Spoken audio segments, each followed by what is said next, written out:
నమస్కారం. ఏపీ ముఖ్యమంత్రికి, deputy CM Pawan Kalyan గారికి నమస్కారం. నేనే పాకీజమ్మ, పాత కామెడీ యాక్టర్ మాట్లాడుతున్నాను. CM, AP CM, deputy CM మీకు నమస్కారం. నేను చాలా కష్టంలో ఉన్నాను. 3 సంవత్సరాలుగా చాలా కష్టం. షూటింగ్ లేదు, టీవీ సీరియల్ లేదు.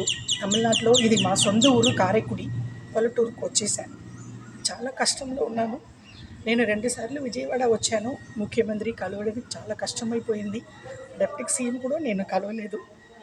దయచేసి నాకు నెలకి నెల పెన్షన్ వచ్చినట్టు నాకు ఆధార్ ఉంది, తమిళనాడు ఆధార్ ఉంది, అది పెట్టి నాకు ఏదైనా సహాయం చేయాలి. మీ ఇద్దరు సీఎం, డిప్యూటీ సీఎం ఇద్దరు కాలు పట్టుకుంటున్నాను. చాలా కష్టంలో ఉన్నాను. పిల్లలు లేదు, మొగుడు లేదు, ఎవరు లేదు, అనాథగా ఉంటున్నాను. సీఎం గారు, డిప్యూటీ సీఎం గారు, నాకు సహాయం అంటే డబ్బులు అట్లా కాదండి. నా తమిళనాడు ఆంధ్ర ఆధార్ కార్డు ఉంది కదా, తమిళనాడు ఆధార్ పెట్టి నాకు ఏపీలో నుంచి ముఖ్యమంత్రి గారు నాకు ఏదైనా సహాయం చేయాలి. చాలా మీరు కాలు పెట్టుకుంటాను. నమస్కారం సార్, థ్యాంక్ యూ.